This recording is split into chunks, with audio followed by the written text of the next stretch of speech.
Hello, I'm Dr. John Winston. I'm a board-certified colon and rectal surgeon with Colorectal Surgery Services. Diverticulitis of the colon is when a diverticulum gets infected. A diverticulum is a little weak spot that is created on the internal surface of the colon and projects to the outside. When these little weak spots get infected, they can become inflamed and actually perforate, which can cause significant symptoms in the patient and can even make them quite ill. They can literally get a life-threatening infection of the abdominal cavity. Diverticulosis is very common in this country. People who get it are typically people who've had a low-fiber diet for the majority of their lives. It is said that approximately 60 to 80% of people in that age range, 60 to 80, have some degree of diverticulosis. Diverticulosis can be complicated by getting infected. Then we call it diverticulitis, or they can bleed or hemorrhage from the rectum. In certain situations, we have to consider surgical removal of that portion of the colon. The surgery can often be performed with minimally invasive techniques. It can often be performed in an elective fashion to hopefully prevent complications from occurring from diverticulosis in the future. It's a very common disease. It often is silent until it does cause symptoms. I most often tell people if it doesn't bother you, then we won't bother it from a surgical standpoint. Studies would suggest that a diet high in fiber prevents diverticulosis from forming, and as a result, diverticulitis from happening in the first place. Certain countries, for example, in Africa or Asia, don't have a high incidence of diverticulosis.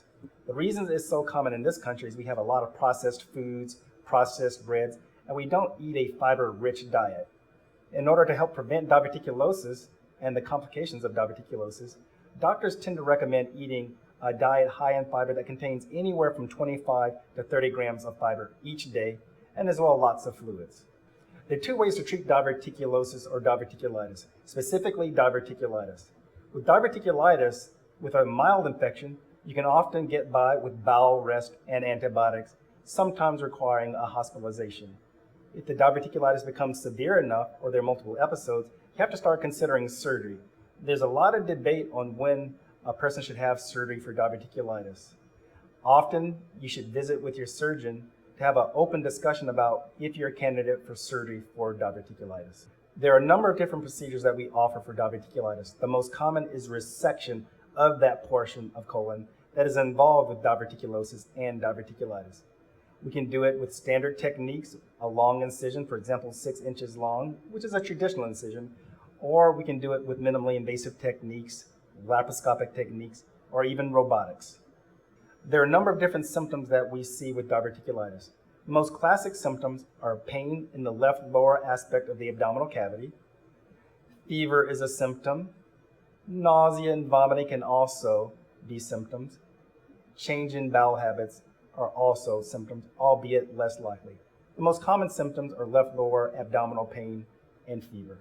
A number of different diseases can mimic diverticulitis, for example, cancer or inflammatory bowel disease. So it's very important for patients to understand that they should see someone about any symptom that is different or that is unexpected or that they are concerned about. It's often important to visit with your primary care physician, and if you identify that you have colon disease or you're worried, to visit with a surgeon, for example, a colorectal surgery surgeon. Patients with diverticulitis are often concerned about needing a colostomy bag or the bag.